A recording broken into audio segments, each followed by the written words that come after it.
Grabe, Happy New Year. May babaeng nag-post sa social media na siya daw ang asawa ni Derek.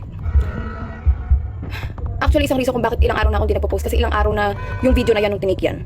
Ilang araw na yan nung nag-trespassing siya sa amin. Ibukas ang gate, bukas ang pinto, kaya nakadire-diretso siya sa bahay. Ngayon, dahil pinost mo yung mukha ko, sa akin, sige, post mo yung mukha ko. Alam niyo naman kung gaano ako protective sa mga tao nakapaligid sa akin, di ba?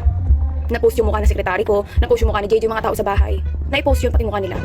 Ngayon, tingin mo ba kapag, kung alam ko na may asawa si Derek, tingin mo, iko-content ko yan?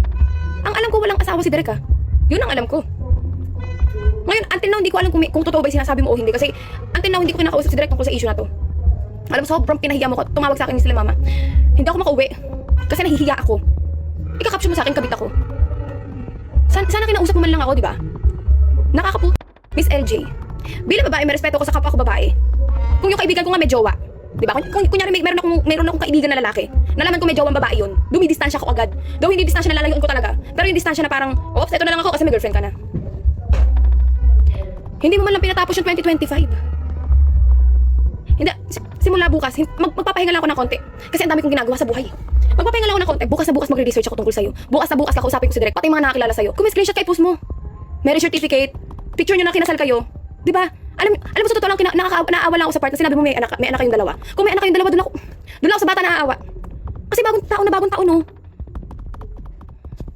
Hindi ko nga alam kung ilang anak mo. Isa ba, dalawa, tatlo? Hindi ko alam kung kayo talaga. Hindi ko alam kung ex ka o nagpapanggap. Hindi ko alam eh. Daw mauwi sa amin. Nakakahiya sa magulang ko. Pinost mo akong kabit. Nakarating na sa kanila. First of all, hindi ako kabit. Ligawan portion, pwede pa. Tatanungin mo nga ako yung sa mga lalaki. Magbabagong taon na. Ngayon na, ito na, may madaling araw, bagong taon. Pinasabugan mo pa ako ng ganyan. Pinostan mo pa ako ng ganyan. Di mo man lang ako tinanong. Ilang araw na ako walang post na ano.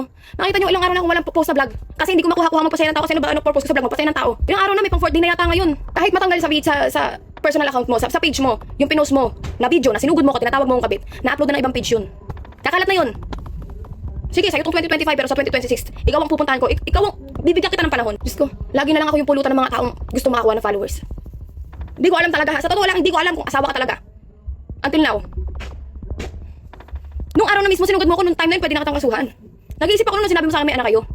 Kung totoo kasi yun, kung totoo yun, na may anak kayong dalawa. Na nakakaawa, 2026, papasok 2026. Ganun yung makikita na.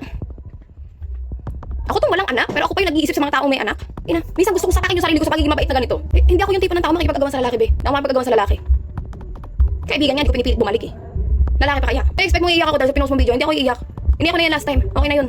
Bukas na bukas, maghahalong kat ako tungkol sa'yo. Pag hindi mo ako hinarap.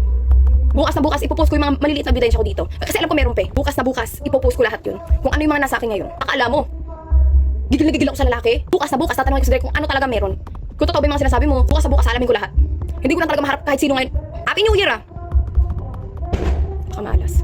Yo, sabi mo din na rin bago ka palala sa inyo. Ito ang Hiyang Plus! Dito sa Hiyang Plus, nandito sa mga favorite games natin, of course! And gusto mo maglalaro sa lingko kapag wala kang extra para kapag wag na. So, ano bang hinihintay nyo? Maglalaro ka na dito sa Hiyang Plus! And good luck, mi amor!